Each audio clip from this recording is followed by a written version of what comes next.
If Spygate is real, if the Obama administration actually spied on a political opponent without justification, it could be the biggest scandal in U.S. history. So it's little wonder that former FBI Chief James Comey, appointed by Obama and fired by Trump, was in full denial mode last night. Do you find that to be at all possible or probable? I'm going to just play devil's advocate, that there was a spy inserted into his campaign by an intelligence agency? I don't find it possible, and I know it not to be true, which is why I'm confident that something else will be bigger than Watergate next week. Well then, why are current FBI agents reportedly so disgusted with Comey that they're practically begging Congress to make them testify? Rank-and-file FBI agents told the Daily Caller they want to testify to Congress that politics and incompetence at the top are destroying the Bureau. Here's how Senator Ron Johnson, chairman of the Homeland Security Committee, responded to that report Wednesday on The Angle. What has surprised me is we haven't had FBI agents come forward to our committee. They'll go to the press. Well, they're going to go, and they want to testify on what, Senator? We heard that when Comey exonerated Clinton, that they actually wanted to, they were going to blow a gasket, basically. Why haven't they come forward? Come forward to my committee. We'll protect you. Sounds like Comey's problems may just be beginning.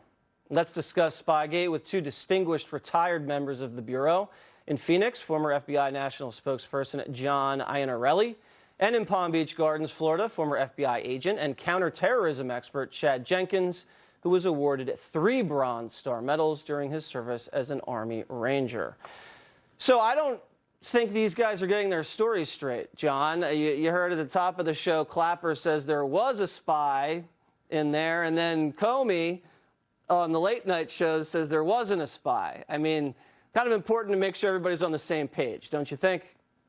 I think so. I find it odd that Director Comey is going on Conan O'Brien to talk about these important issues. I guess the Food Network wasn't available last night. And Clapper's going on The View, so. Exactly. 2 hard-hitting programs that are going to get to the bottom of this. I will tell you that agents across the board are non-political. They remain unbiased in doing their work. But at the top, there clearly appears to have been a problem there, because if they were interested in Russians, the first thing you're going to talk to is the person that would be the victim of the Russians. Right. That didn't happen. No. Instead, they spied on that person and surveilled them.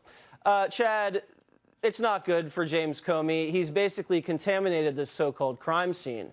When you think about sending all these biased agents in there, when you bring in the fake dossier and the illegal spying, it doesn't look good. If this was a court of law, this thing would get tossed.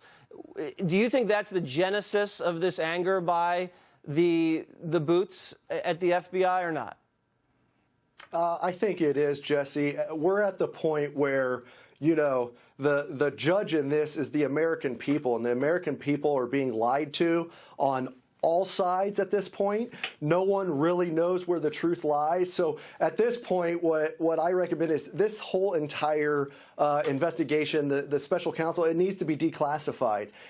We are at the point where a house divided will fall on itself, and the American society as a whole will fall on itself if we don't get to the bottom of what the truth is. Not the half-truth, but the full truth. And the only way to do that is to have these agents come out, whether it's through subpoenas and testifying to these committees.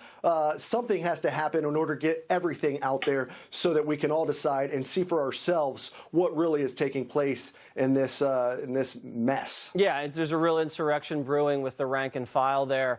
James Comey, obviously not an admired leader. Remember, we heard things about his leadership during the campaign. There was a lot of people very upset with the way he treated the Hillary Clinton criminal probe.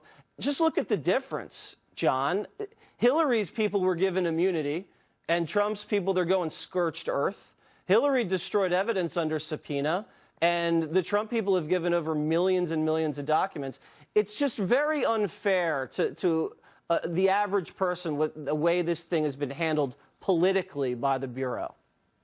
For more than 100 years, the FBI enjoyed this great reputation of there to defend the American people. And I'm afraid in the past couple of years, that reputation is diminishing. Not because of the rank and file, like you said, but because of the actions of people like this. In the past, the FBI has always been very clear. We treat both sides of the political aisle the same. But yes, there are certainly problems here that is not congruent with the way one side is being treated versus the other. I agree with my colleague. We need to come clear here and let the American people know what's going on so they can have confidence in the FBI. Yeah, I mean, there's lying taking place all over. The Tucker last night had Joe DeGenova on, and he had this to say about just the atmosphere over there. They are lying in a most unbelievably brazen and insidious way. If they were not spying on the Trump campaign, why didn't they just tell the Trump people, the Russians are coming after you, be careful? Because that's not what they were doing. They were spying on the Trump campaign, trying to frame people, set them up. Comey and Clapper and Brennan are a group of psychotics who they can't stop lying. You know, he made a point about the setting up. Because if you look at the way Page and Papadopoulos became under surveillance, you know, they were getting invited over to England and wined and dined, and they had their hotels and airlines paid for. They were getting set up for drinks with Clinton donors. You know, the way the Flynn deal, he was ambushed without an attorney by Peter Strzok. Even the Trump Tower meeting looks suspicious in hindsight. You have the Russian lawyer granted an exceptional visa by Loretta Lynch to come into the country. She meets with the president of Fusion GPS before and after the Trump Tower meeting. Looking back, a lot of it looks set up. Do you believe it was set up? As an attorney, I would take this case in a heartbeat and claim entrapment at the very least.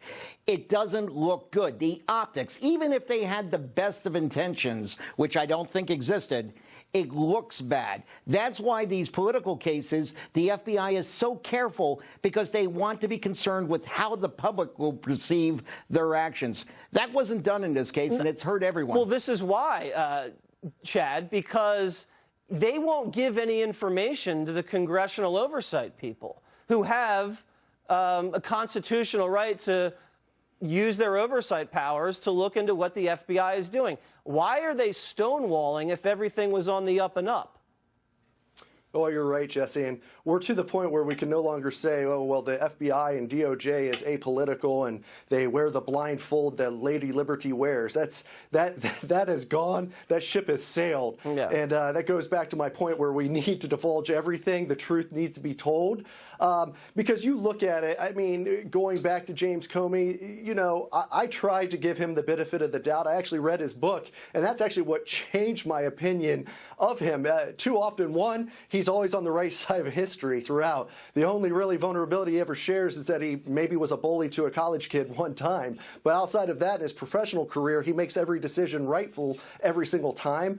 And then when you look at what happened with Loretta Lynch and Bill Clinton on the tarmac, right there it shows there's political involvement in that. And as the FBI director, he needed to address that. Step up to the plate, be the leader that you were made to be, and address that if you're really, truly trying to be apolitical and not let he's above it all, decisions. and he's so sanctimonious. Listen to what he said about the president to Stephanopoulos here.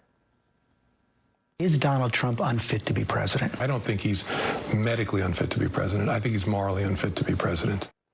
You know, for a leaker and for an operator, a political animal that really has a tough track record at the FBI with all these abuses piling up, I don't think he's fit to be casting moral judgment on the commander-in-chief. Guys, got to run. Great talking to you. Thank you. Thanks, Jesse. Laura's